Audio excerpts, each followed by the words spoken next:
Os cumprimentos com a paz do Senhor. Amém. Carta de São Paulo aos Romanos, seu capítulo de número 12. Aos Romanos, capítulo 12. Glória a Deus. Você que trouxe sua Bíblia, Romanos, capítulo de número 12. Nós vamos ler a partir do versículo de número 1. Quero agradecer a Deus pela sua bondade, permitir que eu pudesse contribuir neste congresso tão relevante da UMADSE. Deus abençoe a vida do pastor presidente, pastor Zilmar Miguel, pastor Carlinhos, pastor Adriano, aos demais amigos e pastores e obreiros que sempre nos recebem tão bem, ao Tael e ao Lucas. Deus os abençoe pela confiança. É sempre um prazer retornar aqui nessa igreja e sentir essa atmosfera espiritual.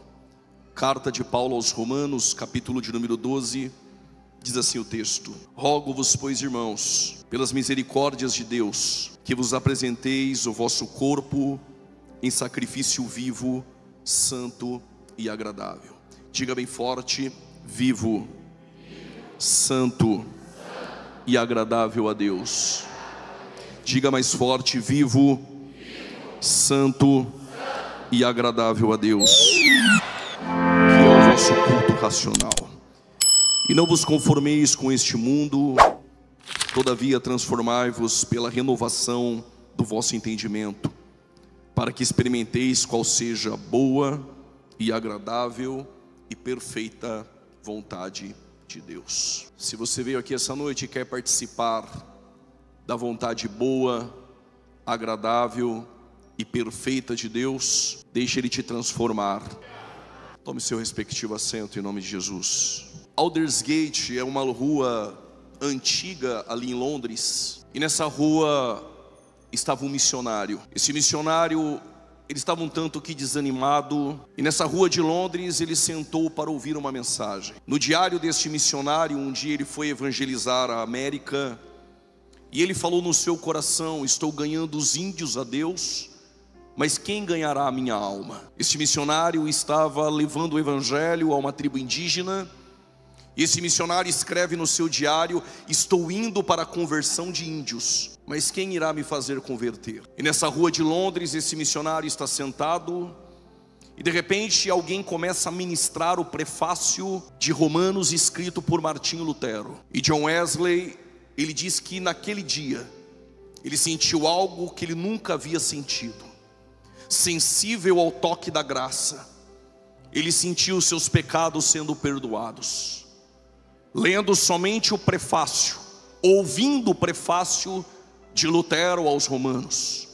Lutero, o mesmo monge alemão, agustiniano, que um dia estava em Wittenberg, na Alemanha, e ele carregando as suas culpas e um conflito contra o seu próprio pecado e não sabendo como vencê-lo, ele abriu aos Romanos e se deparou com Romanos 1,17.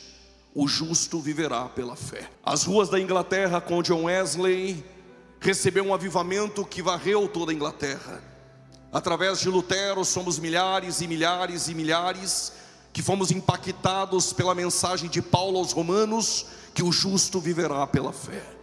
Mas foi Abacuque, dentro de um dilema, em uma visão dos caldeus invadindo Jerusalém, que ele percebeu que ainda que a figueira não floresça e não haja frutos da vide, e o produto da oliveira minta e não haja mantimento no campo e nem vaca nos currais, todavia quem vive pela fé aprende a adorar mesmo sem ver a vitória. A carta do apóstolo Paulo aos Romanos, que impactou vidas, que esta mesma carta de Paulo aos Romanos essa noite venha nos encontrar sensíveis e quem sabe levantar jovens, homens e mulheres, e através destes pregadores do evangelho, através destes missionários que podem incendiar essa geração. Quando Paulo escreve aos Romanos, Paulo está em Corinto. Corinto fora fundada na segunda viagem missionária de Paulo, quando mesmo saiu de Atenas e chegar em Corinto e ficara por 1 ano e 6 meses ensinando depois de fundar esta igreja. Em algum momento que Paulo está em Corinto, ele escreve uma carta à igreja em Roma. E do capítulo 1 ao capítulo de número 3, Paulo vai tratar sobre a universalidade do pecado. Paulo, ele coloca gentios e judeus em sua frente, e Paulo nivelou judeus e gentios, dizendo: todos pecaram e destituídos estão da glória de Deus. O que Paulo está dizendo aos romanos é: todos carecem da justiça de Deus. Não há grego e não há judeu que não necessite da justiça, porque todos pecaram. Na verdade, a mensagem de Paulo para nós essa noite é: ninguém nasceu em berço evangélico, ninguém nasceu salvo. Todos nós estávamos destituídos da glória de Deus e necessitamos da justiça e do poder do evangelho. Este mesmo evangelho que impactou Paulo, circuncidado ao 8º dia, segundo a lei, fariseu, segundo a justiça, irrepreensível. O mesmo que estudou aos pés de Gamaliel, da linhagem de Hilel. O mesmo fariseu que guardava os mandamentos da lei de forma escrupulosa.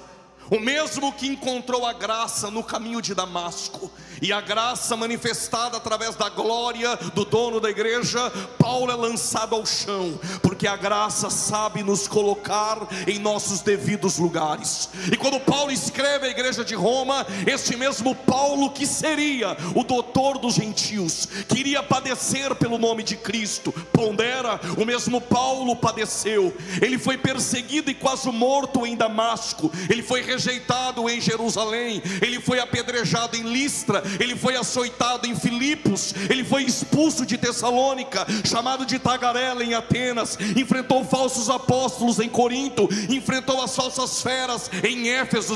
Preso em Jerusalém. Vai a Cesareia. E em Roma, Paulo continua carregando a convicção. E qual a convicção? Desde agora a coroa da justiça está guardada. Alguém deu aleluia. Está guardada e reservada pelo justo juiz, não a mim, mas também a todos aqueles que amam a sua vinda. E este mesmo Paulo é como se desse um grito em Roma dizendo: este evangelho, dele eu não me envergonho, porque a cruz não é ortopédica, é essa cruz que me modela. Porque evangelho não te aceita como você é, evangelho te aceita como você está. E é desse evangelho que transforma homens, é desse evangelho que transforma caráter, é desta cruz que não é ortopédica, é desse evangelho que eu não me envergonho. E acredito que Paulo não está sozinho nessa. Todos aqueles sensíveis à mensagem da cruz, sensíveis à graça de Deus, que não se envergonham do evangelho, pode adorar a Ele essa noite. Do capítulo 1 ao 3, Paulo trata da universalidade do pecado. Judeus circuncidados, judeus eleitos, judeus que receberam a lei, porventura terão privilégio. Receber a graça não está condicionado àquilo que você faz. Receber a graça não está condicionada se você é bom ou não, porque debaixo da justiça de Deus todos pecaram, não há um justo sequer, não há ninguém que faça o bem, e sendo assim, todos nós carecemos da graça. Oh, maravilhosa graça! Capítulo 4 e capítulo 5, Paulo usa exemplos de Abraão, de Davi, mas também usa o exemplo de Adão. Por um homem entrou o pecado no mundo, e a morte passou a todos os homens. Se no capítulo 1 ao 3 há a universalidade do pecado e a necessidade da justiça, no capítulo 4 e 5 Paulo menciona: justificados pela fé, pela graça manifesta, pela fé operante. E Abraão creu, e isto foi-lhe imputado por justiça. Não porque Abraão era bom, porque diante dele, miserável homem que sou, mas pela fé operante, Abraão creu. E Paulo diz: e isso foi-lhe imputado por justiça. A palavra grega imputar é depositar na conta de alguém que nunca mereceu. Se sua conta estava vazia e você no fundo do poço, quando você creu, os benefícios da graça, os benefícios da salvação foram depositados em tua conta. Por causa desse aleluia eu explico: justificados pois pela fé, temos paz com Deus.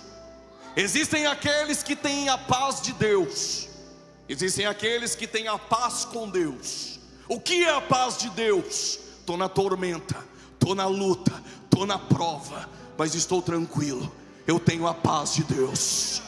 Alguém levantou a mão, eu repito: estou na prova, estou na luta, está todo mundo desesperado, o mundo está em crise, mas eu passo na tormenta, tendo paz com Deus. E por quê? Porque o meu Senhor está sentado em um alto e sublime trono. Se Ele está sentado, Ele está tranquilo, dizendo: eu tenho controle da história, eu tenho controle da tormenta, e essa paz o mundo não pode dar, mas quem tem a paz de Deus essa noite, adora mesmo em meio à crise. Eu entendi a paz de Deus, mas e a paz com Deus? Inimigos de Deus, filhos da ira, desobedientes, ingratos, caluniadores. Não há nada em nós que seja bom.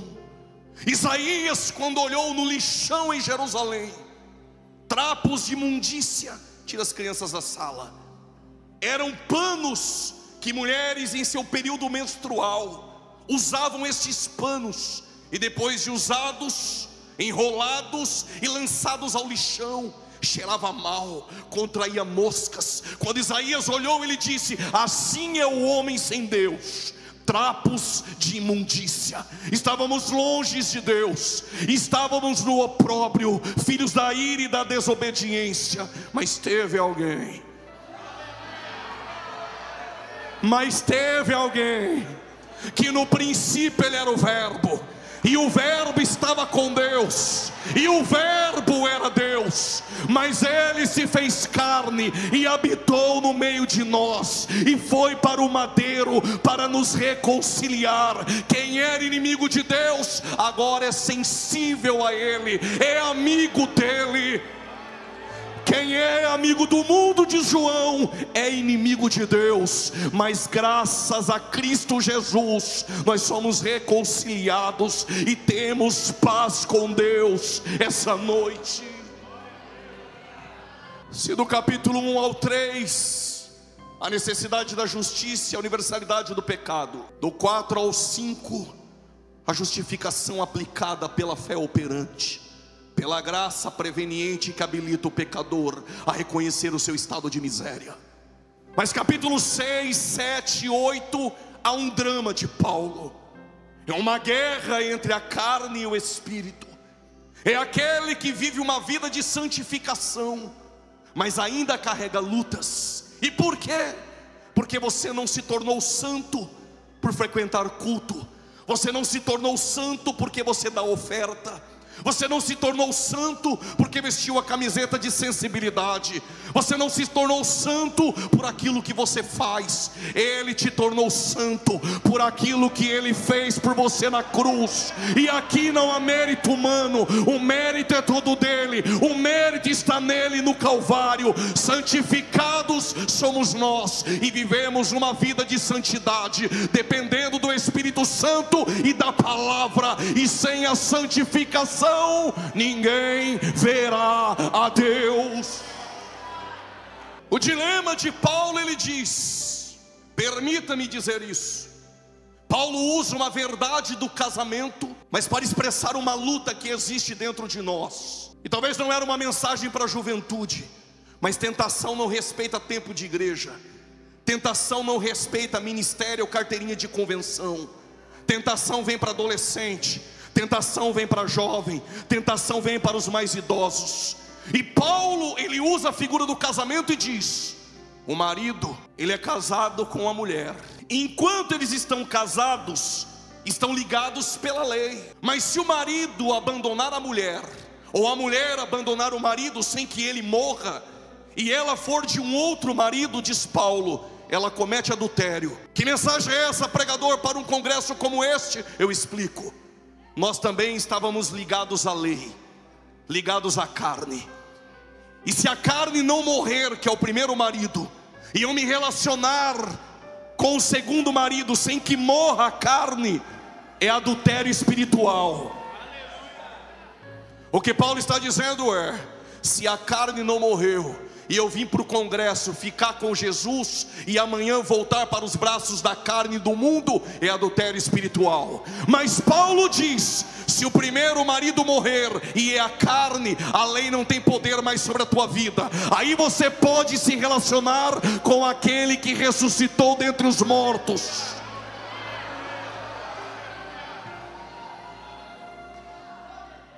Aí Paulo entra em um dilema: o que eu quero fazer, eu não faço, mas o que eu não quero fazer, quando eu percebo, estou fazendo. Miserável homem que sou, quem me livrará do corpo desta morte? Paulo está olhando para Roma, para um assassino e para aquele a quem ele matou, amarrado, e a culpa, e Roma colocava o assassino juntamente com o corpo daquele que morreu, que foi assassinado. Amarrados, colocavam presos, até que o assassino entrasse em decomposição e morresse. Quando Paulo olha isso, ele diz: aquele corpo, aquele cadáver é a carne que está em mim. Quem me livrará? Quem me livrará? Quem me livrará? Quem te livrará do desejo do vício? Quem te livrará do desejo da pornografia? Quem te livrará do desejo da carne e dos apetites carnais? Mas se você veio aqui essa noite, você pode ouvir o grito de Paulo e glorificar. Mas graças a Deus por Cristo Jesus, que nos dá a vitória. Eu deixo Tiago 1,12. Bem-aventurado o varão da almádice, que entrou por aquela porta, que vencer a tentação, porque depois de vencer e suportá-la, dar-te-ei a coroa da vida. Ser fiel até a morte, e dar-te-ei a coroa da vida. Só que Paulo agora entra no capítulo 9, 10 e 11 aos Romanos. Capítulo 9, o passado de Israel. Romanos 10, o presente de Israel. E Romanos 11, o futuro de Israel. O passado de Israel, a eleição. O presente de Israel, a rejeição dos judeus para com seu rei, que é Cristo. O futuro de Israel, uma restauração. Aguarde Israel, aguarde Israel. Prepare-te, ó Israel, porque um dia o seu Salvador virá da eternidade. Mas agora Paulo chega no capítulo 12. E agora a justiça é aplicada. Aqueles que foram justificados, santificados, agora eles carregam um dever prático. E qual é este dever? Paulo diz: rogo-vos, pois, irmãos. A expressão que Paulo usa, rogo-vos, é um apelo, de forma peremptória, de forma decisiva, de forma premente, com urgência. Paulo está gritando aos romanos: rogo-vos, pois, irmãos, pela misericórdia de Deus. Ele está levando eu e você para a misericórdia de Deus. Ainda que Paulo escreva em grego, a palavra misericórdia em hebraico tem 3 expressões que a definem: reset, rahamim e raham. Raham, misericórdia, em Isaías 54:7 é útero. O que útero tem a ver com misericórdia? Para os judeus, para os rabinos, a misericórdia é o sentimento mais profundo que o homem pode ter. No entanto, Isaías faz um paralelo em hebraico, usando misericórdia como útero. O sentimento mais profundo é uma mãe gerar, e a misericórdia é um sentimento profundo. Paulo diz: rogo-vos, pois, irmãos, para o sentimento mais profundo de Deus, que em latim a miséria e cardia, coração, é pegar a miséria da humanidade e colocar sobre o coração de Deus, e Ele se compadece de nós. Paulo diz: rogo-vos, pois, irmãos, pelo sentimento mais profundo de Deus, que vos apresenteis como sacrifício vivo, santo e agradável. Paristeme é a palavra que Paulo usa para apresentar. E paristeme está no auristo. O que isso significa, pregador? Não estou pregando para impressionar homens. mas a riqueza das nuances em hebraico, paristeme, significa se apresentar de uma vez por todas. Paulo está dizendo: rogo-vos, pois, jovens, pelo sentimento mais profundo de Deus, que vos apresenteis. Ele está dizendo: eu não quero que você se apresente neste congresso hoje e amanhã você volta a fumar maconha lá fora. Eu não quero que você se apresente aqui hoje e amanhã volta a beber cachaça. Paulo está dizendo: eu quero que você se apresente de uma vez por todas, pelo sentimento, alguém já entendeu e já levantou a mão, pelo sentimento mais profundo, se apresente de uma vez por todas. Aleluia, tu vai dar agora. Paulo diz: vos apresenteis de uma vez por todas. Como sacrifício. A expressão sacrifício que Paulo usa é a ideia de uma vítima no altar. Vítima no altar é como uma ovelha, é como um cordeiro no altar. Este cordeiro e essa vítima não pede mais para voltar. Chegou até aqui, jovem, não dá mais para voltar. Chegou até aqui, nem olha para trás, não dá mais para voltar. Mas eu tenho que me apresentar como sacrifício, sim, como holocausto. E holocausto, todo holocausto que era entregue para Deus, carregava 3 elementos. Quantos? Oblação, libação e cheiro suave. Eu explico, eu vim para isso, eu vim fazer barulho. Se você leva um animal, qual a oblação? A carne. Qual o cheiro suave? A gordura. E qual a libação? O sangue. É por isso que Paulo diz: estou sendo apresentado como libação. Apresentou o corpo, apresentou o espírito e a alma, mas o sangue de Paulo vai ser apresentado pelo gladil romano Amando de Nero. Paulo está dizendo: me apresentei por completo. O que Paulo está dizendo aos romanos é: se você for se apresentar, se apresente hoje, corpo, alma e espírito. Paulo está dizendo: não dá para vir para o congresso da Umádice e vir só com uma parte e entregar uma parte a ele e deixar outra lá em casa. Ele está dizendo: se apresente por completo, o teu corpo, o teu glória, o teu aleluia, a tua alma e o teu espírito.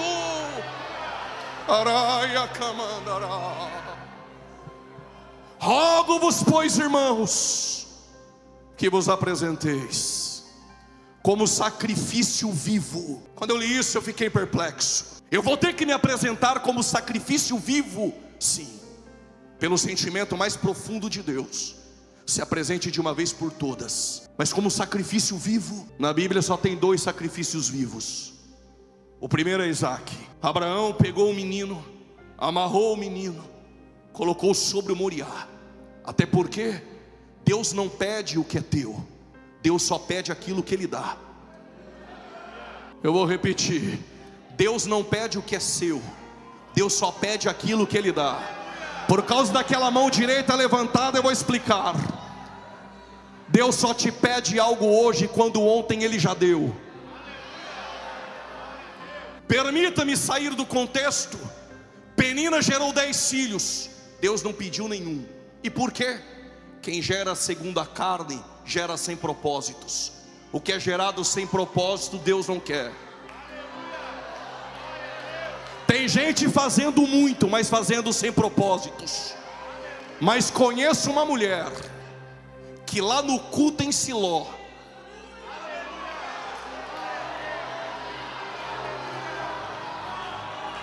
tem gente que já entendeu. Aqui tu não entrou para ganhar, aqui tu entrou para deixar. Vou repetir: o pregador não é triunfalista, não vim te dar vitória, não vim te colocar no palco. Eu vim dizer: evangelho, aqui tu não entrou para ganhar, aqui tu entrou para perder e para deixar.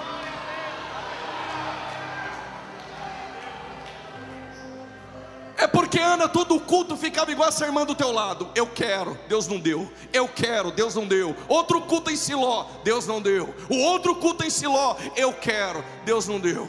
Até que chegou o dia que ela entendeu que é o reino. Ela falou: tudo bem, já entendi, se o Senhor me der eu devolvo. o que é gerado segundo a carne Deus não quer, mas o que é gerado segundo Ele. Me dá o Samuel. Por que Deus não pediu Ismael? Porque o Ismael foi você que quando desceu lá no Egito trouxe com Agar. Eu não quero, é gerado sem propósitos. Então no congresso da UMADS eu já entendi. Deus quer meu coração? Não, Deus quer o seu tesouro. Porque onde está o seu tesouro, está o seu Isaac. Então pega o Isaac, amarra o menino e leva para o Moriá. Quando chegou no Moriá, o menino amarrado, o sacrifício é vivo. Quando Abraão levantou o cutelo, o anjo disse: pare! Eis ali o carneiro. Como os assembleanos estão no culto, eu tenho que dizer isso. Quando Abraão amarrou o menino, levantou o cutelo e viu o carneiro, agora eu entendi o que Jesus disse. Abraão viu o meu dia e ele se alegrou. O que ele viu? A maquete do Calvário. É por isso que ele disse: antes que Abraão existisse, eu sou. Tu vai dar aleluia agora. Se você entrasse em uma escola rabínica, você nunca iria dizer eu sou aluno. Você iria dizer Hani Talmidi, eu aluno. Por que não sou? Porque sou o que sou, somente Ele é. Quando ele disse antes que Abraão existisse eu sou, ele estava dizendo eu sou antes de Abraão. Segura essa agora, você é inteligente. A expressão que Jesus usou, ego em mim, no grego, é a mesma da Septuaginta, RE, Asher, RE, de Êxodo 3,14. Pregador, não entendo nada de grego ou de hebraico, eu vou te explicar. Ele diz, eu sou antes de Abraão, eu sou aquele que falou com Moisés na sarça, e Abraão viu o meu dia, e se você não se alegrar, Abraão se alegrou. Mas é sobre isso que eu quero falar. Quando Abraão levantou o cutelo, o sacrifício é vivo. O anjo disse: pare, eis ali o carneiro. Se o sacrifício é vivo, por que Deus não aceitou? É vivo, mas não é santo e não é agradável. Mas eu conheço um sacrifício vivo. Parece que alguém aqui conhece. Tem alguém lá no fundo que conhece. Tem alguém aqui que já manifestou que conhece Ele também. Me parece que aqui também tem alguém que conhece esse sacrifício vivo. Ele deixou a eternidade. Quem é Ele? Não teve por usurpação ser igual a Deus, mesmo sendo em forma de Deus. Pregador, mas se Ele era em forma de Deus, então Ele não era Deus. Tem duas palavras gregas para forma. Se você morasse em São Paulo, quando eu disser a primeira, tu já sabe, é rolo. A primeira no grego é esquema. Esquema até parece ser, mas não é. Tem gente que até parece ser, mas não é. Tem até boa oratória, mas não é. Faz até um cutuca teu irmão, fala para 2 ou 3, mas não é. Engrossa até a voz da pregação, mas não é. Tem até movimento, mas não é. Tem até entretenimento, mas não tem Bíblia. Tem movimento, mas não tem presença. Mas a Assembleia de Deus está procurando Bíblia, está procurando presença.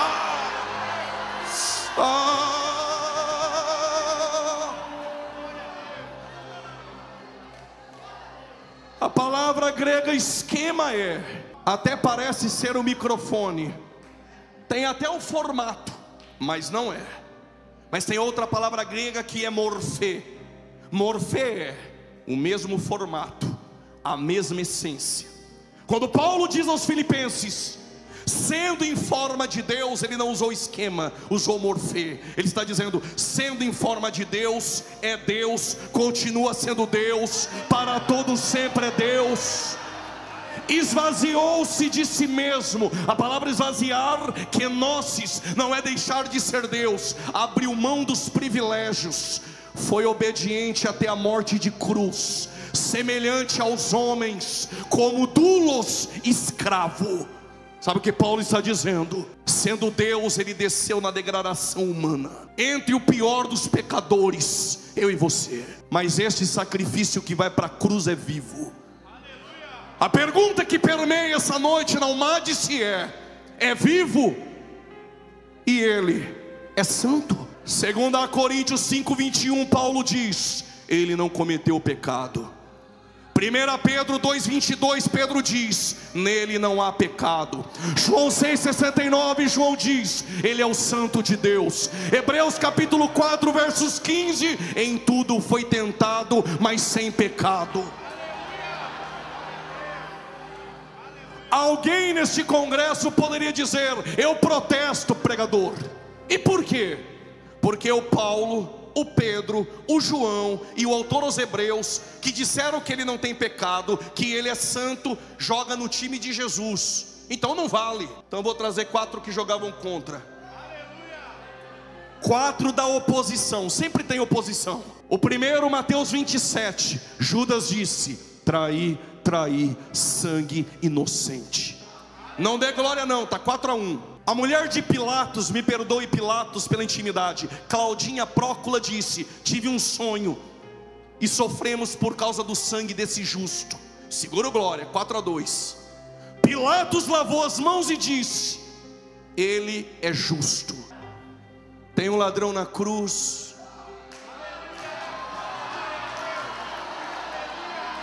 Este mal nenhum fez. Tu tá achando que eu saí da Paraíba, cheguei em Campinas, esqueci a mala em casa, cheguei em Camboriú neste congresso para empatar o jogo? Quando Jesus entregou ao Pai o Espírito, tem um centurião escondido, 007, dizendo: verdadeiramente. Alguém já levantou na cadeira. Eu já tinha pulado dela. Verdadeiramente ele é o Cristo, o Filho do Deus vivo.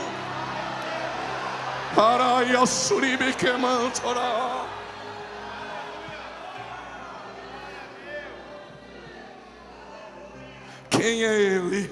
Eu não sei se você pegou. Paulo pediu, rogando, que eu e você se apresentasse como sacrifício vivo.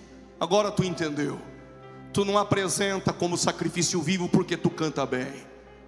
Tu não apresenta como sacrifício vivo porque assistiu 40 vídeos no YouTube, agora é teólogo e sabe mais que todo mundo. Tu não se apresenta como sacrifício vivo porque tem 3, 4 agendas, agora quer mandar no seu professor de escola bíblica dominical.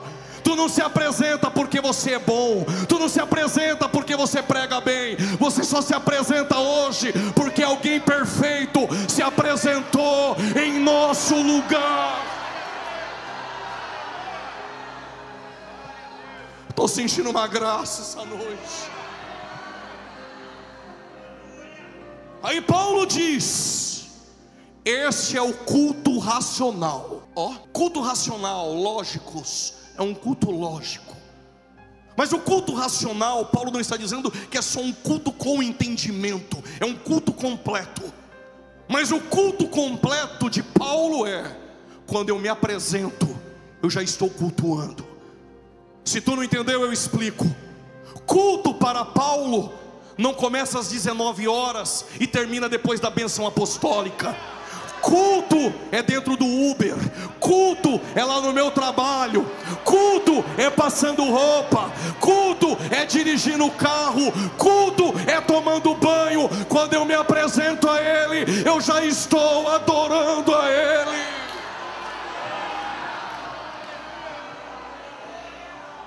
Pregador, eu não entendi.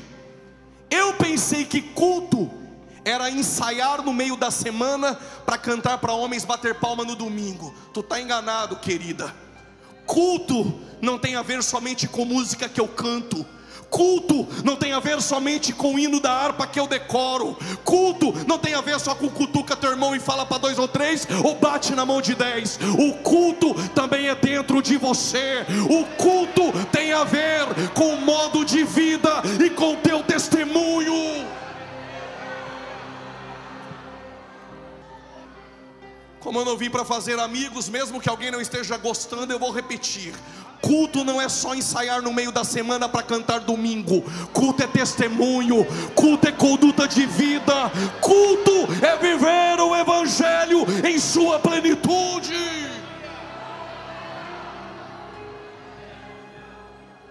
Pregador, então o culto racional tem a ver com meu comportamento, com minha conduta, com a minha maneira de viver. Aí Paulo continua: não vos conformeis não vos conformeis com este mundo. Paulo, ele usa a expressão conformar, ou seja, quem se apresentou de uma vez por todas, não deixa o mundo te modelar segundo o seu padrão.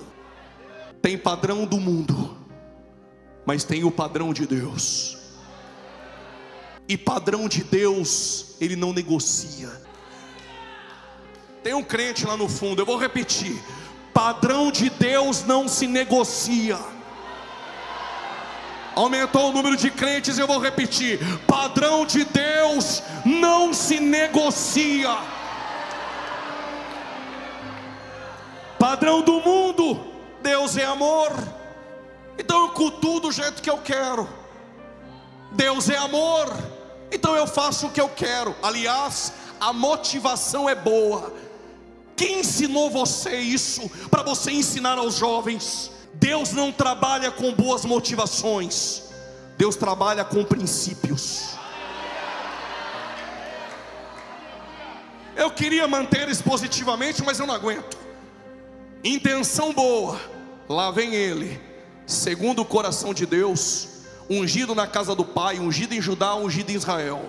É rei, é o cara, tem coroa, tem lança, tem espada, tem escudo, tem exército, tem palácio. Quando está vindo, fazendo festa. A música que está tocando, pentecostal. A motivação é boa. E por quê? Está trazendo a arca. A arca estava esquecida, agora está trazendo. Está trazendo aonde? A motivação é boa. Deus é amor, Ele aceita. Está trazendo aonde? Ele inovou. E a igreja está querendo inovar. Está tirando a presença do ombro dos levitas e está colocando em carros novos. Tem alguém entendendo? Permita-me, eu vou abrir um parênteses agora, porque tem uns chatinhos na internet. Aí vai dizer que o pregador está dizendo que na igreja tem levita. Igreja não tem levita, até porque igreja é igreja, Israel é Israel. Estou aplicando para alguém entender. Isso é para quem está na internet. Amanhã depois, quando for assistir, fecha o parênteses. Deus estabeleceu um princípio: a presença é carregada no ombro dos levitas. Ponto final.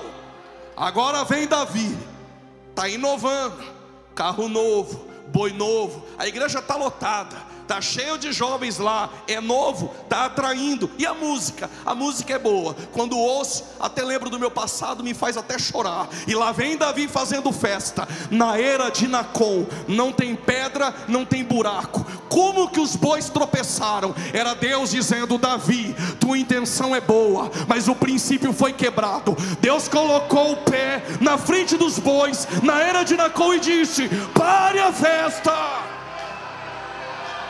pare a festa.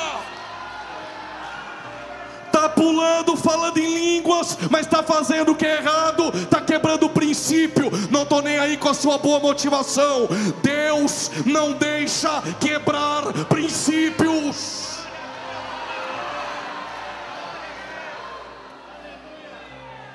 Mas aí tem sempre alguém na internet, é tipo usar. Agora usar vai colocar na internet. Gente, pare com isso. Deus é amor. Esses crentes pentecostal é quadrado, redondo. É esse mundo que facilita. Houve uma ruptura em usar, e Deus disse: volta, Davi, e traga da maneira que eu quero. Não vos conformeis com este mundo.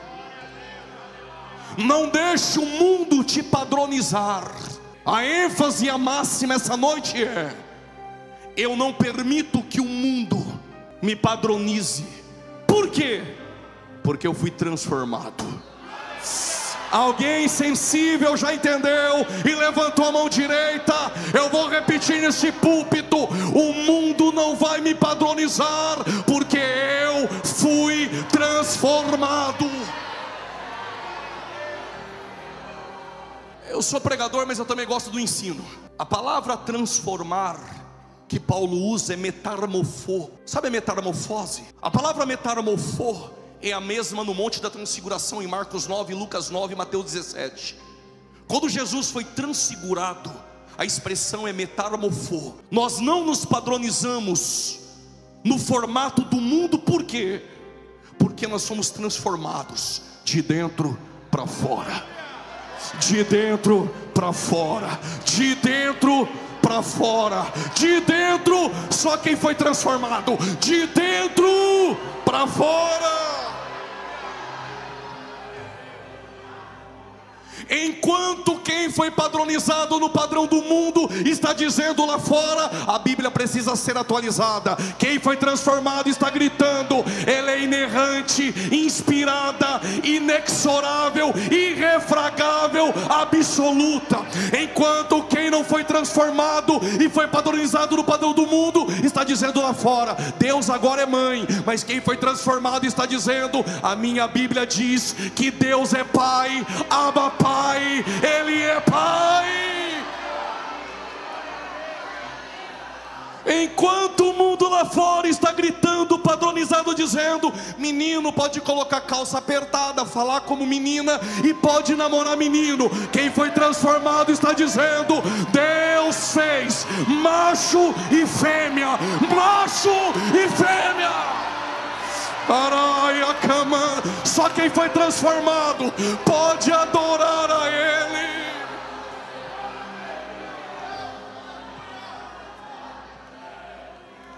Quem se conforma com este mundo, lá na casa do seu pai está dizendo: a verdade é relativa, o que para você é verdade, para mim não é. Mas quem foi transformado está dizendo: esta palavra, mais atual que o jornal de amanhã, ela é a verdade absoluta. Vou repetir: absoluta.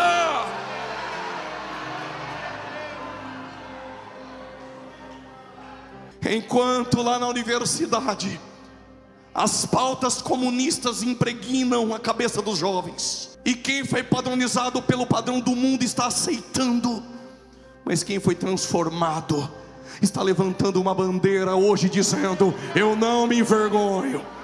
Eu não me envergonho. Eu não me envergonho do Evangelho, que para muitos é loucura, mas para o Madice é poder de Deus. Para quem é sensível é poder de Deus. É poder de Deus. É poder para a salvação.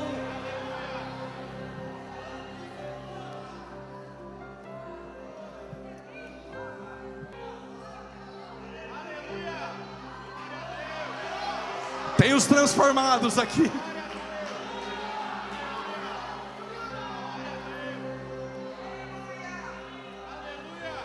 Na igreja não é o mundo que dita as regras.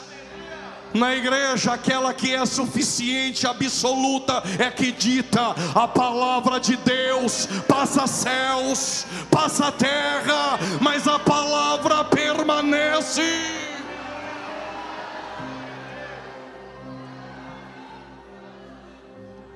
Mas transformai-vos na renovação da vossa mente. O que renovou a mente do crente? Um dia, era uma quinta-feira, ele estava sentado com os 12. A última semana foi a semana mais difícil. Não houve milagres. Jesus falou mais de inferno do que de céu. Os discípulos estão com o olhar abatido, o coração dos discípulos perturbados. Judas já abandonava a mesa. E por que abandonava?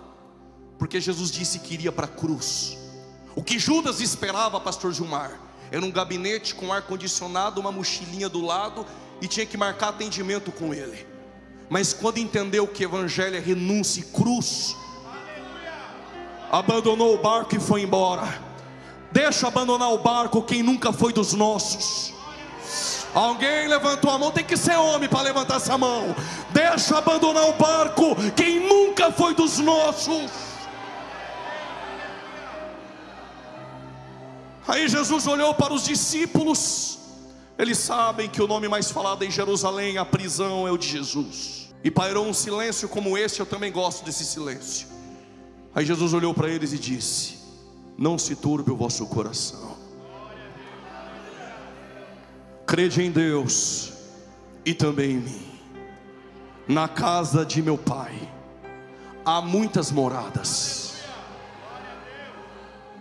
Vou preparar-vos um lugar. Se não fosse assim, eu teria dito: eu vou preparar um lugar. Repetir 2 vezes para ver se você pega. Eu não sei se você percebeu, mas há algo estranho no texto, pastores. Se na casa do Pai já há morada, o que Ele foi preparar? A palavra preparar no grego enche o pulmão de ar aí, preparar o caminho para um viajante que vem de longe. O que Ele está dizendo na casa do meu Pai já tem morada. Eu vou preparar um caminho para vocês virem depois. Que caminho é esse? Eu não sei se você vai pegar. É o caminho do último do Santo dos Santos, que é o ventre de uma virgem. Tira as crianças da sala, eu vou repetir só entre nós. O caminho começa desde a eternidade e percorre o último do Santo dos Santos, que é o ventre de uma virgem. E lá o véu vai ser rasgado de dentro para fora. Estou falando em parábolas. O caminho do Getsemane, o caminho do Gólgota, o caminho das dores, o caminho do sepulcro, o caminho da ressurreição, o caminho da sua ascensão aos céus. E Ele diz: e eu virei, e eu virei, e vos levarei para mim mesmo. Para onde eu estiver, estejais vocês também. Até aqui tudo bem. Eu não sei se na Almade se tem, mas todo lugar tem um igual Tomé. Jesus explicou, aí o Tomé levantou, falou: Jesus, o Senhor vai preparar o caminho, casa do Pai já tem morada, mas aonde está o caminho? Quem sabe o Tomé pensava que o caminho era o templo, um espaço geográfico. Quem sabe Tomé pensava que o caminho era a guarda do sábado, um dia da semana. Mas os céus me trouxe para lhe dizer essa noite: o caminho não é um espaço geográfico, o caminho não é um dia da semana, o caminho é uma pessoa. Eu sou o caminho, a verdade. Alguém já levantou da cadeira? Alguém já levantou? Eu sou o caminho, a verdade e a vida.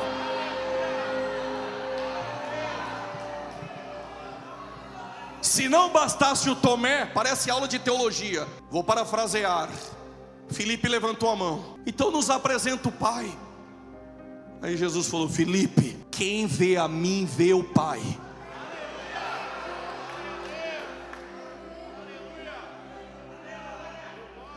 Glória a Deus, tu vai dar agora. Ele está dizendo: Filipe, quem vê a mim vê o Pai. Ou seja, eu, o Pai e o Espírito Santo somos um.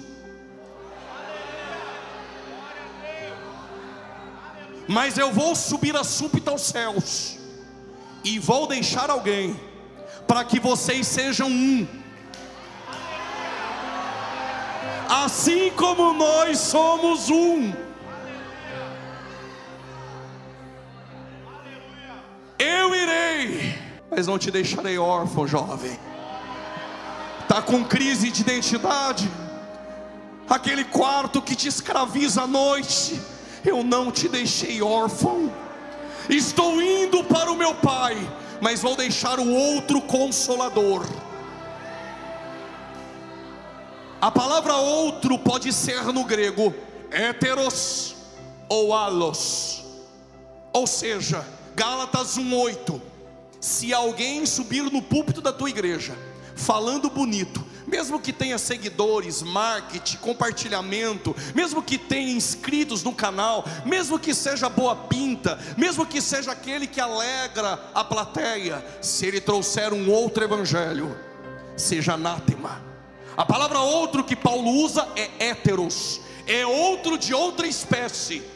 Mas quando se usa a expressão alos, é o mesmo, da mesma essência, da mesma espécie. Quando Jesus disse: estou subindo ao Pai, estou deixando o outro, mas é da mesma essência. E este Consolador, aqueles que se padronizaram com este mundo, disse Jesus, não pode receber. Por quê? Porque o mundo lá fora é mentira, mas este é o Espírito da verdade. E quando eu subir ao Pai, eu deixarei o outro Consolador, e Ele te tornará sensível, para você lembrar de tudo quanto Ele disse, e Ele vai te ensinar todas as coisas. E é esse Espírito que trouxe em nós a renovação da nossa mente. E quando nós recebemos esse Espírito, olhem para cá, abaixa o fundo por gentileza, toda atenção é pouca. Façamos o homem a nossa imagem, segura, conforme a nossa semelhança. É um padrão, é um formato, na semelhança de Deus, o padrão moral de Deus. Este é o homem. Mas como é jovens, eu vou facilitar. A minha avó e a tua bisavó, com certeza lá na sua casa, ou na casa dela, você já viu isso. Passa de mãe para filha. Você vai usar também. Tem uma forma de assar bolo, antiga que só. Um dia essa forma caiu no chão, pode ter certeza, e é torta, mas não joga fora. E todo bolo que assa nela sai torto. A primeira forma que Deus fez no homem foi uma forma perfeita. Mas quando Adão caiu, ele deixou uma dívida na mesa de Deus impagável, e a primeira forma entortou. Todas as outras formas que estão em Adão vão sair tortas. Todos os bolos saem tortos. Mas vem na cruz um segundo Adão.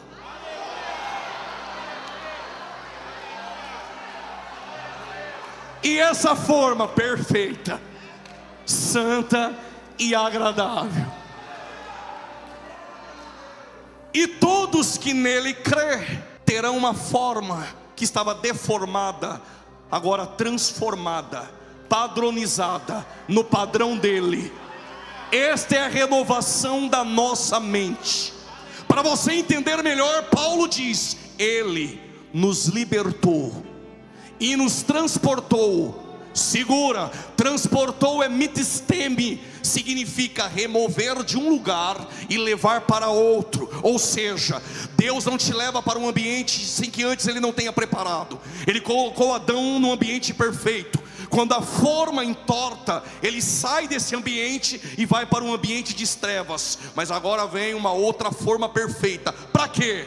Para te libertar e te transportar das trevas para o reino da luz do seu Filho amado. E quando nós que estávamos mortos aceitamos a Cristo, o Espírito Santo desceu sobre nós. Por causa desse aleluia eu explico. Nós nascemos do alto. E o que é nascer do alto? Nascer do alto é ser regenerado. E o que é ser regenerado?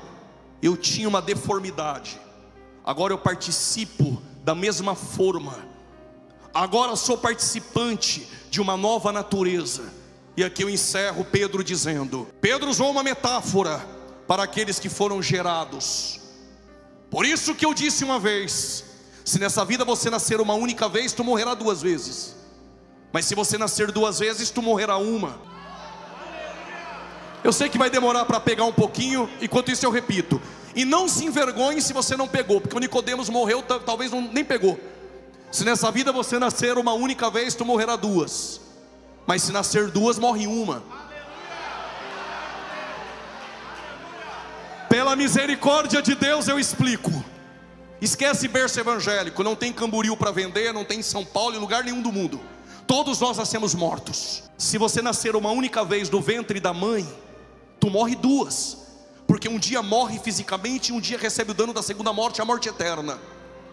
Mas se nascer do ventre da mãe uma, e depois nascer do alto, da água e do Espírito duas, só morre uma, mas ainda que esteja morto viverá.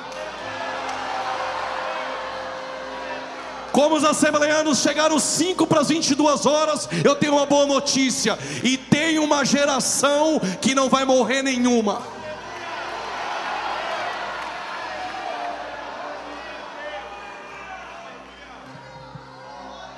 Vocês me aguentam mais 3 minutos, eu encerro. Aí Pedro diz, vou parafrasear o que Pedro parafraseou. Não sei se você entendeu, talvez nem eu.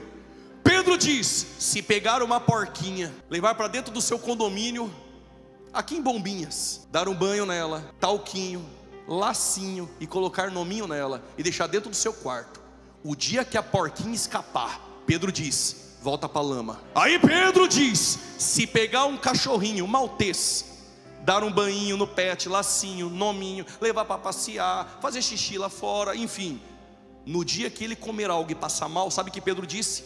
Ele vomita e come do vômito. Não diga credo, porque credo significa eu creio. Sabe o que Pedro está dizendo? E aqui eu encerro. Quem é sensível e tem a sensibilidade vai pegar aqueles que se apresentaram de uma vez por todas, aqueles que foram transformados, renovados no entendimento, não volta mais para a lama e não come mais aquilo que vomitou. Só quem foi transformado, vou repetir, só quem foi transformado por Ele.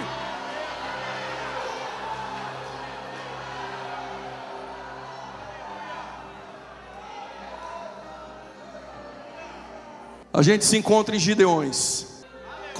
Como é que o pregador faz? Fala para o teu irmão isso? Cutuca teu irmão e fala, eu te conheço, Jacó.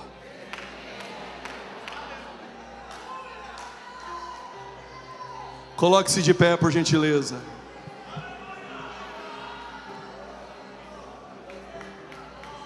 Se tem alguém que quer sair da lama e quer mudar o cardápio do vômito para essa comida, saia do teu lugar e vem. Jesus está te chamando aqui essa noite. Aonde está a primeira alma para Jesus? O pregador estava no mundo, mas hoje eu quero retornar para os braços do Pai. Então saia do teu lugar e vem. O Espírito Santo está te chamando aqui essa noite. Se tem alguém aí do teu lado que não é evangélico, faça o convite para ele. Se ele aceitar, traga-o aqui à frente em nome de Jesus. Cadê a primeira alma? Se já tem a primeira, se tem o primeiro, tem o segundo. Tem a primeira alma, cadê o segundo? O Espírito Santo hoje te busca. A maravilhosa graça que alcançou John Wesley, que alcançou Lutero, que alcançou Paulo em Damasco, ela te alcança essa noite. Aonde está você que quer sair do seu lugar e aceitar a Jesus essa noite? Você que me ouve pela internet e quer confessar a Cristo como seu Senhor, quer retornar para os braços do Pai, mande uma mensagem agora: estou voltando para Jesus. Cadê você essa noite? O Espírito Santo te chama aqui essa noite. Isso, está vindo mais alguém? Saia do teu lugar e vem. O Espírito Santo está te chamando aqui. Saia do teu lugar e vem. Tem mais alguém para Jesus? O Espírito Santo está te chamando aqui. Aleluia. Enquanto isso, os transformados e renovados, continue adorando a Ele.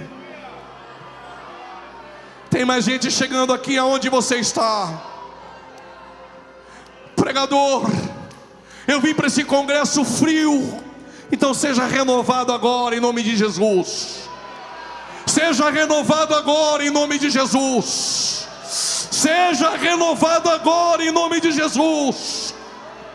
Seja renovado agora em nome de Jesus.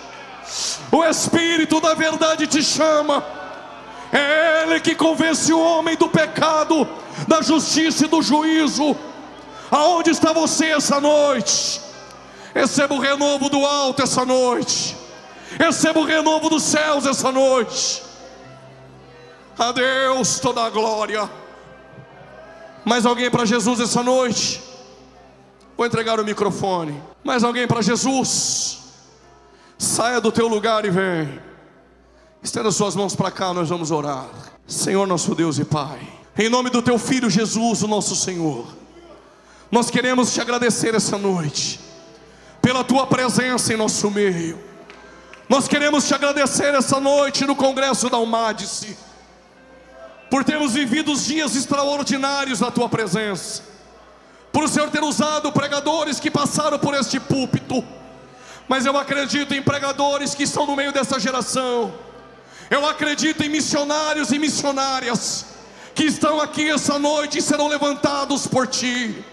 Em nome de Jesus, continua abençoando poderosamente ao MADICE, a igreja aqui em Camboriú, a essas vidas que se renderam à tua graça, que foram alcançados pela tua presença, os receba, ó Pai, direciona os teus passos em nome de Jesus, que nossos ouvidos estejam sensíveis, que a sensibilidade esteja em nós, para ouvir a tua voz e o teu verdadeiro evangelho, genuíno e legítimo, assim como o Senhor quer. Em nome de Jesus, continue, Senhor, fortalecendo os jovens e abençoando essa igreja para todos sempre. E quem crê, diga amém.